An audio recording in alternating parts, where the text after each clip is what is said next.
ಇನ್ನು ಬೆಳಗಾವಿಯಲ್ಲಿ ಯಾಮಾರಿದ್ರೆ ವಿದ್ಯಾರ್ಥಿಗಳ ಜೀವಕ್ಕೆ ಕುತ್ತು. ಜೀವ ಕೈಯಲ್ಲಿ ಹಿಡ್ಕೊಂಡೇ ಸ್ಟೂಡೆಂಟ್ಸು ಬಸ್ ಸಂಚಾರವನ್ನು ಮಾಡಬೇಕಾಗಿರುವಂಥ ಸಂದರ್ಭ ಸನ್ನಿವೇಶ ಒದಗಿ ಬಂದಿದೆ. ಏನಾದರೂ ಹೆಚ್ಚು ಕಮ್ಮಿ ಆದರೆ ವಿದ್ಯಾರ್ಥಿಗಳ ಜೀವಕ್ಕೆ ಏನಾದರೂ ಕುತ್ತು ಬಂದರೆ ಯಾರು ಜವಾಬ್ದಾರರು? ಜೀವ ಕೈಯಲ್ಲಿ ಹಿಡ್ಕೊಂಡೇ ಸ್ಟೂಡೆಂಟ್ ಬಸ್ ಸಂಚಾರವನ್ನು ಮಾಡಬೇಕಾಗಿದೆ. ಫುಟ್ಬೋರ್ಡ್ ಮೇಲೆ ನಿಂತು ವಿದ್ಯಾರ್ಥಿಗಳು ಸಂಚಾರವನ್ನು ಮಾಡ್ತಿದ್ದಾರೆ. ಜೀವದ ಹಂಗು ತೊರೆದು ಬಸ್ನಲ್ಲಿ ಡೆಡ್ಲಿ ದೃಶ್ಯ ಸಂಚಾರ ಮಾಡುವಂತಹ ಡೆಡ್ಲಿ ದೃಶ್ಯ ಲಭ್ಯ ಆಗಿದೆ. ಬೆಳಗಾವಿ ನಗರದ ಕಾಲೇಜು ರಸ್ತೆಯಲ್ಲಿ ಕಂಡು ಬಂದಿದೆ. ಸೂಕ್ತ ಬಸ್ ಸೌಲಭ್ಯ ಇಲ್ಲದೆ ಒಂದೇ ಬಸ್ಗೆ ಮುಗಿಬಿದ್ದಿದ್ದಾರೆ ಸ್ಟೂಡೆಂಟ್ಗಳು. ಸಾರಿಗೆ ಸಚಿವರೇ, ಇಂತಹ ಅವ್ಯವಸ್ಥೆಯಲ್ಲಿ ಸಂಚಾರ ಮಾಡೋದಾದ್ರೂ ಹೇಗೆ ಅನ್ನುವಂಥದ್ದು ಪ್ರಶ್ನೆ. ಈಗ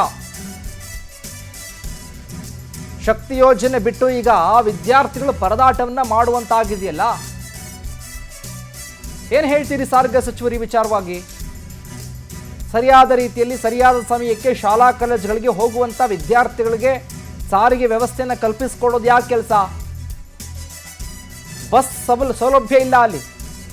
ಒಂದೇ ಒಂದು ಬಸ್ಗೆ ನೋಡಿ ಯಾವ ರೀತಿಯಾಗಿ ನೀವು ದೃಶ್ಯದಲ್ಲಿ ನೋಡ್ತಾ ಇರ್ಬೋದು, ಯಾವ ರೀತಿಯಾಗಿ ಬಸ್ನ ಫುಟ್ಬೋರ್ಡ್ನಲ್ಲಿ ನಿಂತ್ಕೊಂಡಿದ್ದಾರೆ ವಿದ್ಯಾರ್ಥಿಗಳು, ನೇತಾಡ್ಕೊಂಡು ಹೋಗ್ತಾ ಇದ್ದಾರೆ. ಏನಾದರೂ ಹೆಚ್ಚು ಕಮ್ಮಿ ಆಗಿ ಏನಾದರೂ ಬಿದ್ದರೆ ಯಾರು ಜವಾಬ್ದಾರರು? ಬಸ್ ಇಲ್ಲ, ಸರಿಯಾಗಿ ಬಸ್ ಶಾಲಾ ಕಾಲೇಜುಗಳಿಗೆ ಆನ್ ಟೈಮ್ ಹೋಗಬೇಕು ಅಂದರೆ ಸರಿಯಾಗಿ ಬಸ್ಗಳು ಬರಬೇಕು. ಒಂದೇ ಒಂದು ಬಸ್ ಓಡಾಡ್ತಾ ಇದೆ ಆ ಭಾಗದಲ್ಲಿ, ವಿದ್ಯಾರ್ಥಿಗಳು ಹೆಂಗೆ ಹೋಗ್ತಾರೆ? ಈಗಾಗಲೇ ಏನು ಮುಖ್ಯಮಂತ್ರಿಗಳು ರಾಜ್ಯದ ಎಲ್ಲ ಶಾಲಾ ಕಾಲೇಜ್ ವಿದ್ಯಾರ್ಥಿಗಳಿಗೆ ಉಚಿತ ಬಸ್ ಪಾಸ್, ಬಸ್ಸೇ ಇಲ್ಲ ಅಂದಮೇಲೆ ಪಾಸ್ ತಗೊಂಡೇನು ಮಾಡ್ತೀರಾ? ಮೊದಲು ಬಸ್ ಸೌಲಭ್ಯವನ್ನು ಕಲ್ಪಿಸ್ಕೊಡಿ, ಆಮೇಲೆ ಪಾಸ್ ತೆಗೆದುಕೊಳ್ಳೋದು ಮತ್ತೊಂದು ಏನೋ ವಿದ್ಯಾರ್ಥಿಗಳು ಪಾಡೋದು. ಬಸ್ ಇಲ್ಲ ಆದರೂ ಕೂಡ ಬಸ್ ಪಾಸ್ ಫ್ರೀಯಾಗಿ ಕೊಡ್ತೀವಿ ಅಂತ ಹೇಳ್ತೀರಿ. ಈಗ ಈ ದೃಶ್ಯಗಳನ್ನು ನೋಡಿದ್ರೆ ವಿದ್ಯಾರ್ಥಿಗಳು ಈ ಡೆಡ್ಲಿ ಸಂಚಾರವನ್ನು ಮಾಡ್ತಾ ಇದ್ದಾರಲ್ಲ ವಿದ್ಯಾರ್ಥಿಗಳು.